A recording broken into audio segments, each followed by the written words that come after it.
اعوذ باللہ من الشیطان الرجیم بسم اللہ الرحمن الرحیم۔ ظفر شاہ اسٹوڈیو کے معزز ناظرین کرام، خوش آمدید، السلام علیکم۔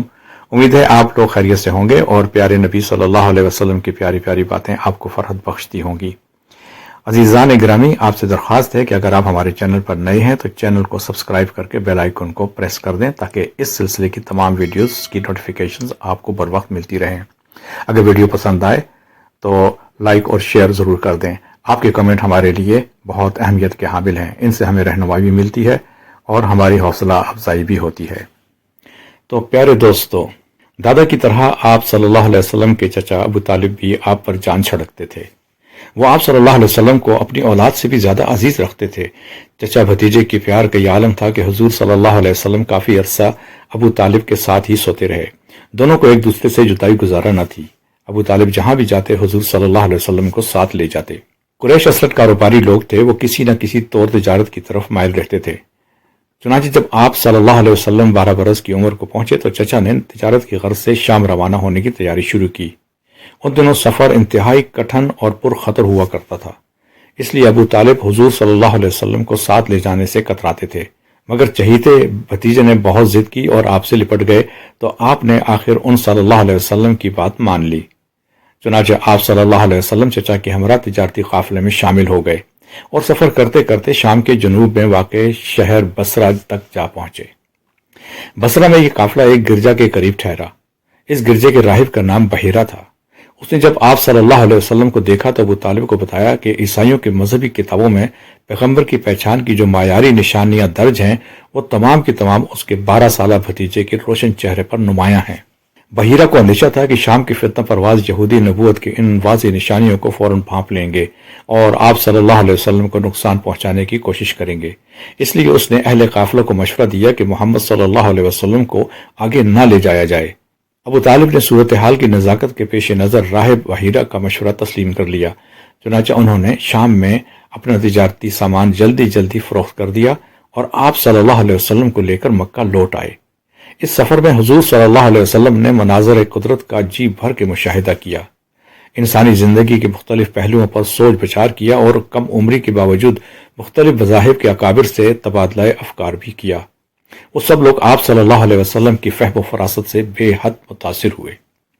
ابو طالب کو اس سفر میں کوئی نفع نہ ہوا، اس لیے انہوں نے اس کے بعد پھر کبھی تجارتی سفر کا ارادہ تک نہ کیا۔ ان کے پاس تھوڑا بہت سرمایہ موجود تھا، بس اسی کے سہارے مکہ کی 4 دیواری کے اندر رہ کر ہی گزر بسر کرتے رہے۔ یہ سارا عرصہ حضور صلی اللہ علیہ وسلم چچا کے ساتھ رہے۔ آپ صلی اللہ علیہ وسلم ان کی بکریاں چراتے اور گھریلو کام کاج میں ان کا ہاتھ بٹاتے تھے۔ فارغ اوقات میں آپ صلی اللہ علیہ وسلم گلی بازار میں نکل جاتے اور مشہور عرب شاعروں کے کلام سنتے، مختلف مذاہب کے خطیبوں کی تقریروں کا تجزیہ کرتے اور اپنا بیشتر وقت سوچ بچار میں صرف فرماتے۔ ابو طالب کے گھریلو زندگی مالی پریشانیوں کا شکار رہتی تھی۔ حضور صلی اللہ علیہ وسلم اس وقت 25 برس کی عمر کو پہنچ چکے تھے۔ شام کے تجارتی سفر میں ناکامی کے باوجود آپ صلی اللہ علیہ وسلم کے چچا چاہتے تھے کہ اپنے چہیتے بھتیجے کے لیے غلہ بانی کے بجائے تجارت کی سہولتوں کا اہتمام کریں۔ اپنی اس خواہش کی تکمیل کے لیے آپ مناسب موقع کی تلاش میں رہتے تھے۔ انہی دنوں ایک دولت مند اور بلند اخلاق بیوہ خاتون خدیجہ رضی اللہ تعالی عنہا مکہ میں رہتی تھیں۔ رشتہ میں وہ حضور صلی اللہ علیہ وسلم کی چچازاد بہن تھی۔ ان کے انتہائی پاکیزہ کردار کی وجہ سے لوگ انہیں طاہرہ کے عقب سے یاد کرتے تھے۔ خدیجہ اپنے تجارتی کاروبار کے سلسلے میں جفاکش اور شریف لوگوں سے اجرت پر خدمت لیا کرتی تھیں۔ انہوں نے حضور صلی اللہ علیہ وسلم کے اخلاق اور دیانت کی بہت چرچے سن رکھے تھے، چنانچہ انہوں نے آپ صلی اللہ علیہ وسلم کی دیانت اور خدمت سے فائدہ اٹھانے کا سوچا۔ انہوں نے آپ صلی اللہ علیہ وسلم کو بلا بھیجا اور کہا کہ اگر آپ صلی اللہ علیہ وسلم میرا تجارتی مال لے کر شام جائیں تو میں آپ صلی اللہ علیہ وسلم کو اوروں سے کہیں زیادہ معاوضہ دوں گی۔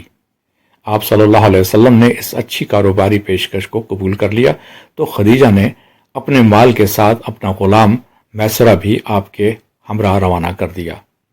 شام کے علاوہ حضور صلی اللہ علیہ وسلم کو تجارت کے لیے متعدد اور مشہور مقامات پر جانے کا بھی خاصا تجربہ تھا۔ خدیجہ رضی اللہ تعالی عنہا نے جہاں جہاں آپ صلی اللہ علیہ وسلم کو تجارت کی غرض سے بھیجا ان میں یمن بھی شامل ہے۔ یمن آپ صلی اللہ علیہ وسلم 2 مرتبہ تشریف لے گئے اور ہر بار واپسی پر خدیجہ نے آپ صلی اللہ علیہ وسلم کو معاوضہ میں ایک اونٹ دیا، مگر حضور صلی اللہ علیہ وسلم نے جتنے بھی غیر ملکی تجارتی دورے کیے ان سب میں شام کا دوسرا تجارتی سفر ہر اعتبار سے اہم تر ہے۔ اس تجارتی سفر میں حضور صلی اللہ علیہ وسلم کو دوسروں کی نسبت بہت زیادہ منافع ہوا، مگر کاروباری لین دین کے ساتھ ساتھ حضور صلی اللہ علیہ وسلم نے زندگی پر بھی جی بھر کے غور و خوض کیا اور مختلف مذاہب کے اکابر سے بحث و تمہیز میں بھی حصہ لیا۔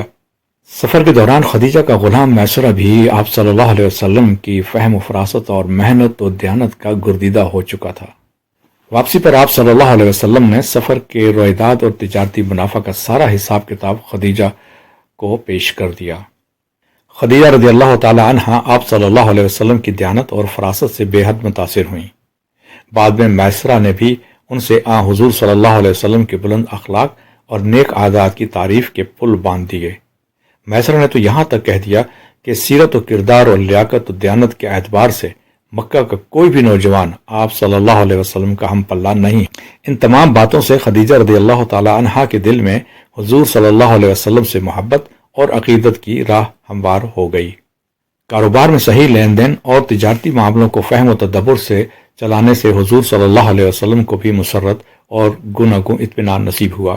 چرواہی سے تجارت کے سفر نے آپ صلی اللہ علیہ وسلم کے تخلیق فکر و عمل میں بہت نئے تجربوں کا اضافہ کر دیا، اور یوں انجام کار اس عظیم چرواہے تاجر میں دنیا کے تمام لوگوں کو ایک ایسی سنسنی خیز تجارت کے رموز و نکات سمجھانے کی بصیرت پیدا ہو گئی جو زندگی کے سب شعبوں میں ہر قسم کے منافع کا باعث تھی۔ خدیجہ رضی اللہ تعالی عنہا پہلے ہی سے آپ صلی اللہ علیہ وسلم کے حسن اخلاق اور سحر افنی شخصیت کے مداح تھیں۔ خوشگوار کاروباری تجربوں سے ان کی ابتدائی تاثر کو ایک اور پہلو سے مزید تقویت ملی۔ ان سب باتوں کا مجموعی نتیجہ یہ مرتب ہوا کہ وہ مستقل طور پر آپ صلی اللہ علیہ وسلم کے سیرت و کردار کی گردیدہ ہو گئیں۔ آپ صلی اللہ علیہ وسلم سے ان کی بڑھتی ہوئی عقیدت محبت کے جذبوں میں پروان چڑھتی گئی۔ خدیجہ خویلد بن اسد کی چہیتی بیٹی تھی۔ ان کی پہلی شادی ایک نوجوان ابو حالہ سے ہوئی تھی۔ ان کے ہاں 2 بچے پیدا ہوئے تھے، مگر کچھ عرصہ بعد ابو حالہ وفات پا گئے۔ اس کے بعد انہوں نے مکہ کے ایک متمول تاجر عتیق بن عائد مخزومی سے شادی کر لی۔ ایک بچی کی ولادت کے بعد عتیق بھی انتقال کر گئے۔ جب خدیجہ رضی اللہ تعالی عنہا سے حضور صلی اللہ علیہ وسلم کے کاروباری مناسب کی راہ ہموار ہوئی تو اس وقت وہ ایک 40 سالہ بیوہ تھیں۔ وہ جسمانی اور اخلاقی اعتبار سے بے حد پرکشش اور پروقار دکھائی دیتی تھیں۔ خدیجہ رضی اللہ تعالی عنہا صرف جسمانی طور پر ہی صحت مند نہ تھی، بلکہ ان کے اخلاق و عادات کا شہرہ زبان زد خلائق تھا۔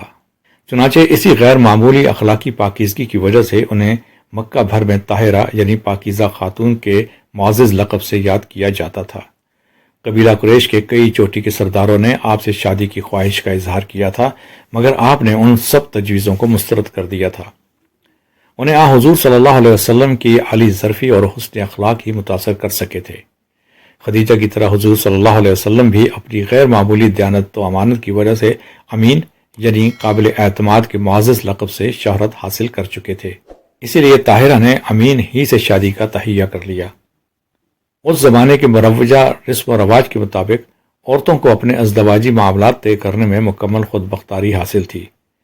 خدیجہ نے جب حضور صلی اللہ علیہ وسلم سے ازدواجی رشتے کا فیصلہ کر لیا تو انہوں نے اپنی ایک قریبی سہیلی نفیسہ سے دل کی بات کہہ ڈالی اور یوں شادی کی بنیادیں استوار ہونا شروع ہوئیں۔ نفیسہ بہت سمجھدار خاتون تھی۔ وہ فوراً حضور صلی اللہ علیہ وسلم سے ملی اور باتوں ہی باتوں میں آپ صلی اللہ علیہ وسلم سے پوچھا، آپ شادی کیوں نہیں کر لیتے؟ آپ صلی اللہ علیہ وسلم نے فرمایا، میرے پاس مطلوبہ مال و دولت نہیں ہے۔ نفیسہ بولی، اگر کوئی حسین و جمیل، خوش اخلاق اور عالی خاندان خاتون سے آپ صلی اللہ علیہ وسلم کا رشتہ ہو جائے تو آپ اسے قبول کر لیں گے؟ آپ صلی اللہ علیہ وسلم نے دریافت کیا، آخر ایسی خاتون ہے کون؟ جب نفیسہ نے خدیجہ کا نام لیا تو آپ صلی اللہ علیہ وسلم نے فوراً ہی اپنی رضامندی کا اظہار کر دیا۔ بات پکی ہو گئی تو تمام ابتدائی مراحل بھی طے ہوتے چلے گئے۔ شادی کی حقیقی تاریخ مقرر ہو گئی۔ حضور صلی اللہ علیہ وسلم نے اپنے عزیز و اقربا کو لے کر خدیجہ کے گھر تشریف لے گئے۔ حضور صلی اللہ علیہ وسلم اپنے عزیز و اقربا کو لے کر خدیجہ کے گھر تشریف لے گئے۔ دولہا میاں صلی اللہ علیہ وسلم کے شادیوں میں حضرت ابو طالب اور حضرت حمزہ رضی اللہ تعالی عنہ ایسی بلند شخصیات بھی شامل تھی۔ خدیجہ رضی اللہ تعالی عنہ کے ہاں اس کے رشتہ دار اور احباب خاندان پہلے ہی بدو تھے۔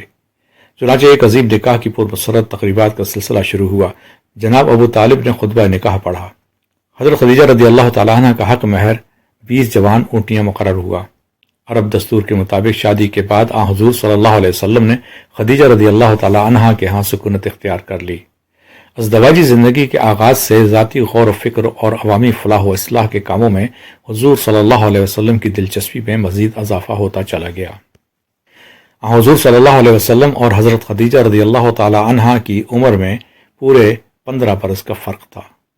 دونوں کے معاشی مدارج بھی قدر مختلف تھے، مگر چونکہ سیرت و کردار، عادات و اطوار اور عمومی رہن سہن میں دونوں بلند ترین مقام حاصل کر چکے تھے، ان میں روحانی اور اخلاقی ہم آہنگی کے پائیدار رشتے موجود تھے۔ اسی لیے مالی منصب اور عمر کی تفاوت ان کے ازدواجی تعلقات پر قطعی کوئی ناخوشگوار اثر مرتب نہ کر سکی، بلکہ یہ شادی ہر اعتبار سے ایک مثالی رشتہ ثابت ہوئی۔ وقت گزرنے کے ساتھ ساتھ محمد صلی اللہ علیہ وسلم اور خدیجہ رضی اللہ تعالی عنہا کے گھر میں مسرتوں اور نیکیوں کا اضافہ ہوتا چلا گیا۔ حضرت خدیجہ رضی اللہ تعالی عنہا اس خوشگوار شادی کے بعد 25 برس زندہ رہیں۔ ان کی ازدواجی زندگی کا لمحہ لمحہ مسرت، سکون، طہارت اور توازن کی نعمتوں سے لبریز رہا۔ ان کے ہاں 2 بیٹے اور 4 بیٹیاں پیدا ہوئیں۔ دونوں بیٹے ابتدائی عمر ہی میں اللہ کو پیارے ہوئے۔ 4 لڑکیوں کے نام یہ ہیں: فاطمہ رضی اللہ تعالی عنہا، زینب رضی اللہ تعالی عنہا، رقیہ رضی اللہ تعالی عنہا اور کلثوم رضی اللہ تعالی عنہا۔ حضور صلی اللہ علیہ وسلم کو اولاد اور بیوی سے بے پناہ محبت تھی۔ حضرت خدیجہ رضی اللہ تعالی عنہا سے حضور صلی اللہ علیہ وسلم کی محبت لازوال تھی۔ خدیجہ رضی اللہ تعالی عنہا کے انتقال کے بعد بھی وہ انہیں اسی محبت اور احترام سے یاد کیا کرتے تھے۔ ان کی وفات کے کافی عرصہ بعد ایک بار حضور صلی اللہ علیہ وسلم نے آپ کو سپاس عقیدت پیش کرتے ہوئے فرمایا، وہ ایک مثالی بیوی تھی۔ انہوں نے اس وقت اسلام قبول کیا جب سارا عرب کافر تھا۔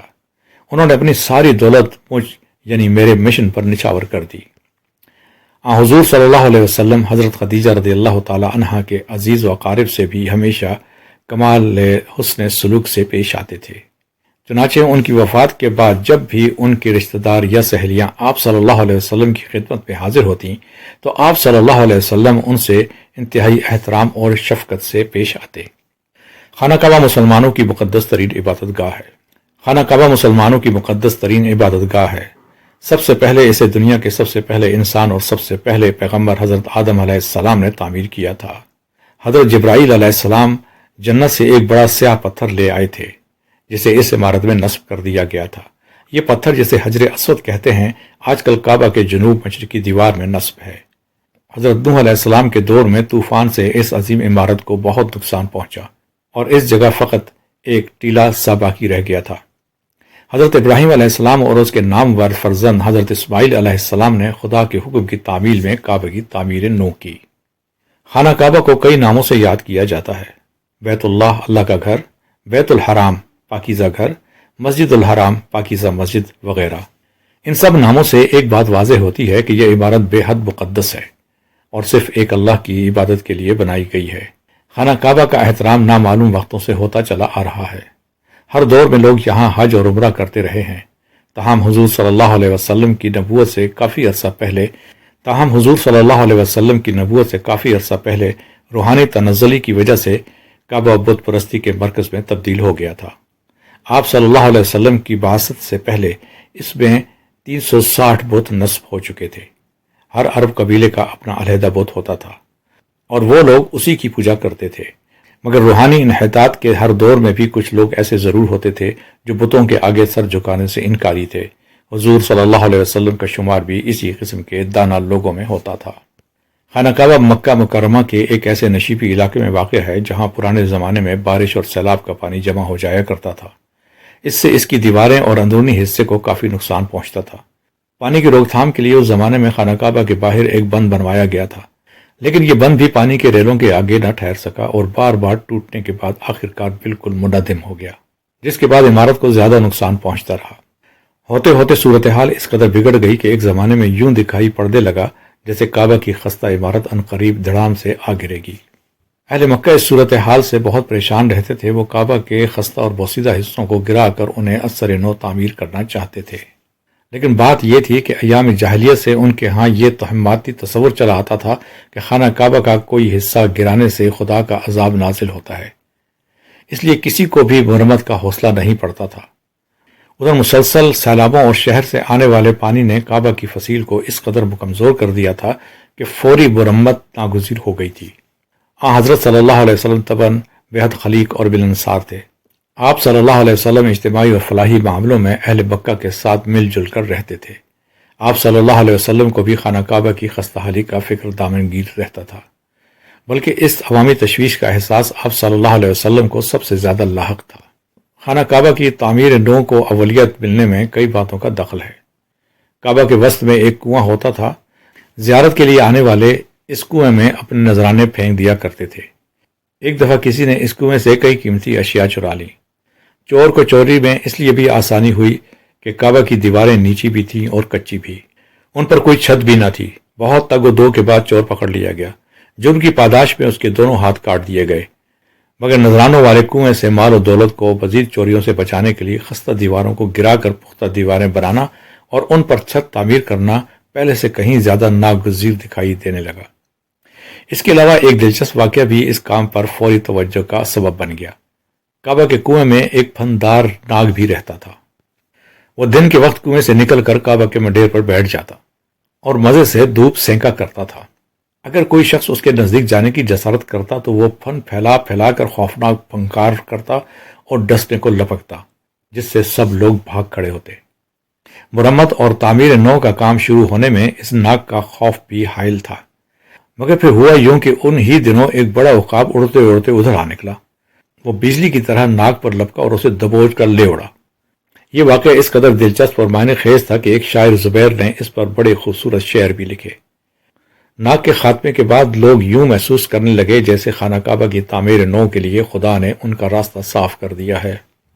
اتفاق کی بات ہے کہ عین ان ہی دنوں ایک یونانی تاجر اور انجینئر باقوم کا جہاز طوفان کی زد میں آ گیا اور بندرگاہ جدہ کے ساحل کے نزدیک آ کر کنارے سے ٹکرا کر تباہ ہو گیا۔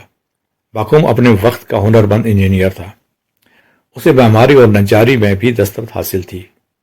اہل مکہ کو جہاز کی تباہی کی خبر ہوئی تو انہوں نے باقوم کے پاس ایک وفد روانہ کیا۔ وفد نے اس کا ٹوٹا پھوٹا جہاز خرید لیا تاکہ اس کی لکڑی کے تختے خانہ کعبہ کی تعمیر نو میں استعمال کیے جا سکیں۔ وفد نے باقوم کو اپنے ہمراہ مکہ چلنے اور کعبہ کی مرمت کے کام کرنے کی نگرانی پر راضی کر لیا۔ چنانچہ باقوم کی معاونت کے لیے مکہ کے ایک تجربہ یافتہ کاریگر کی خدمات بھی حاصل کر لی گئیں اور پھر بڑے زور و شور سے کام شروع کر دیا گیا۔ خانہ کعبہ کی تعمیر نو کے اس تاریخی کام میں تمام قبیلے متحد ہو کر پورے جوش و خروش سے مصروف ہو گئے اور کوئی قبیلہ بھی اس شرف سے محروم نہ رہا۔ حضور صلی اللہ علیہ وسلم بھی اس کار خیر میں بڑھ چڑھ کر حصہ لے رہے تھے۔ ہر قسم کا مطلوبہ تعمیری سامان فراہم کر لیا گیا۔ مکہ کے آس پاس کی پہاڑیوں سے نیلے پتھر جمع کر لیے گئے اور تعمیر کا کام بڑے سرعت اور جان فشانی سے آگے بڑھنے لگا۔ جب دیواریں 5-6 فٹ کی لگ بھگ اٹھ گئیں تو حجر اسود کو اس کی پرانی جگہ پر نصب کرنے کا مرحلہ درپیش ہوا۔ اس مقدس پتھر کو اٹھا کر اس کی قدیم روایتی جگہ پر رکھنا ایک ایسا بڑا اعزاز تھا جسے حاصل کرنے کے لیے ہر قبیلہ بے حد مضطرب تھا۔ چنانچہ اس نازک معاملے پر گرما گرم بحث بازی کا سلسلہ چھڑ گیا اور جلد ہی نوبت تلخ کلامی اور تو میں تک جا پہنچی۔ کوئی قبیلہ اپنے حق سے دستبردار ہونے پر رضامند نہ تھا۔ تکرار لمبی ہوتی گئی تو معاملہ جنگ و جدل کسی صورت اختیار کرنے لگا۔ آنن فانن تلواریں کھنچ گئیں اور وہ خون خوار درندے مرنے مارنے پر آمادہ ہو گئے۔ ایک جنگجو قبیلے نے تو حد کر دی، انہوں نے صاف صاف کہہ دیا کہ وہ کسی اور قبیلے کو حجر اسود نصب کرنے کی ہرگز اجازت نہیں دیں گے۔ پرانے زمانے میں عرب میں دستور تھا کہ جب کوئی شخص کسی مقام کے لیے جان دینے کی قسم کھاتا تو انسانی خون سے بھرے ہوئے پیالہ میں اپنی انگلیاں ڈبو لیتا تھا۔ اس وحشی قبیلے کا سردار خون سے لبالب کٹورا خانہ کعبہ میں اٹھا لایا۔ قبیلہ کے سب تند و تیز نوجوانوں نے خون میں ہاتھ ڈبور کا عہد کیا کہ اگر کسی اور قبیلے نے حجر اسود نصب کرنے کی جرات کی تو وہ سب کٹ پڑیں گے۔ غرض کے پورے 4 دن تناؤ اور تصادم کی خوفناک کیفیت لوگوں کے اعصاب پر بری طرح سوار رہی اور یوں دکھائی دیتا تھا کہ قتل و غارت کا ایک لامتناہی سلسلہ کسی وقت بھی سارے مکہ کو اپنی لپیٹ میں لے سکتا ہے۔ قریش کا ایک بوڑھا سردار بہت دانش مند اور صلح جو تھا۔ وہ چاہتا تھا کہ حجر اسود کا ہنگامہ کسی خون خرابے کے بغیر طے ہو جائے۔ اس نے مشورہ دیا کہ کل صبح جو شخص کو صفا والی جانب سے سب سے پہلے خانہ کعبہ میں داخل ہو اسے ثالث مان لیا جائے، اور حجر اسود نصب کرنے کے بارے میں پھر جو بھی فیصلہ وہ دے اسے تمام قبیلے حتمی طور پر تسلیم کر لیں۔ بوڑھے سردار کی تجویز پر سب کا اتفاق ہو گیا۔ دوسری صبح سب لوگ خانہ کعبہ کے باہر بیٹھ کر بے تابی سے انتظار کرنے لگے کہ کوہ صفا کی طرف سے سب سے پہلے کون شخص دوسری صبح سب لوگ خانہ کعبہ کے باہر بیٹھ کر بے تابی سے انتظار کرنے لگے کہ کوہ صفا کی طرف سے سب سے پہلے کون شخص اندر داخل ہوتا ہے۔ خدا کی قدرت، اس صبح جو شخص اس سمت سے سب سے پہلے خانہ کعبہ میں داخل ہوا وہ حضرت صلی اللہ علیہ وسلم ہی تھے۔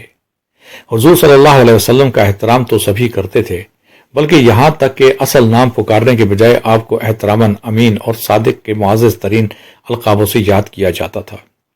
چنانچہ جو ہی آپ صلی اللہ علیہ وسلم خانہ کعبہ میں داخل ہوئے، ہر طرف خوشی کے نعرے بلند ہونا شروع ہوئے۔ لوگ بے ساختہ پکار اٹھے، یہ تو وہی امین ہیں جنہیں ہم خوب جانتے ہیں، ہم انہیں بخوشی اپنا ثالث تسلیم کرتے ہیں۔ حضور صلی اللہ علیہ وسلم موقع کی نزاکت سے بخوبی آگاہ تھے۔ آپ صلی اللہ علیہ وسلم نے فرمایا، ایک چادر لاؤ۔ چادر فوراً مہیا کر دی گئی۔ آپ صلی اللہ علیہ وسلم نے اسے زمین پر بچھا دیا اور اپنے مبارک ہاتھوں سے حجر اسود اٹھا کر چادر کے وسط میں رکھ دیا۔ پھر تمام قبیلوں کے منتخب نمائندوں سے فرمایا، اب تم سب اس چادر کے کنارے تھام لو اور اسے اٹھا کر اس مقام تک لے جاؤ جہاں حجر اسود نصب ہوتا ہے۔ سب لوگ چادر کے کنارے تھامے خوشی خوشی اس مقام پر پہنچ گئے۔ آپ صلی اللہ علیہ وسلم نے فرمایا، اب اسے زمین پر رکھ دو۔ پھر آپ صلی اللہ علیہ وسلم آگے بڑھے، حجر اسود اٹھایا اور اسے مقررہ مقام پر رکھ دیا۔ آپ صلی اللہ علیہ وسلم کی اس معاملہ فہمی اور دانش مندانہ تصفیہ سے سارے متحارب قبیلے بے حد مسرور اور مطمئن ہو گئے۔ حضور صلی اللہ علیہ وسلم کی اس دانش مندی سے وہ تند اور تیز قبیلے ایک خونخوار خانہ جنگی سے بچ گئے، ورنہ وہ اکھڑ لوگ تو مرنے مارنے کے لیے تیار ہو کر تباہی کے دہانے پر پہنچ چکے تھے۔ وہ جاہل لوگ جو ذرا ذرا سی باتوں پر تلواریں تان کر تصادف کے شعلوں میں کود پڑنے کے عادی تھے، بھلا عزت و ناموز کے اتنے بڑے معاملے پر صبر و تحمل اور فہم و فراست سے کیسے کام کر سکتے تھے؟ حجر اسود کے اس مشہور واقعہ کو بہت تاریخی اہمیت حاصل ہے۔ دور نبوت میں حضور صلی اللہ علیہ وسلم کی یہ حدیث بھی اسی واقعہ کی طرف ایک لطیف اشارہ ہے کہ میں نبوت کی عمارت کا آخری پتھر ہوں۔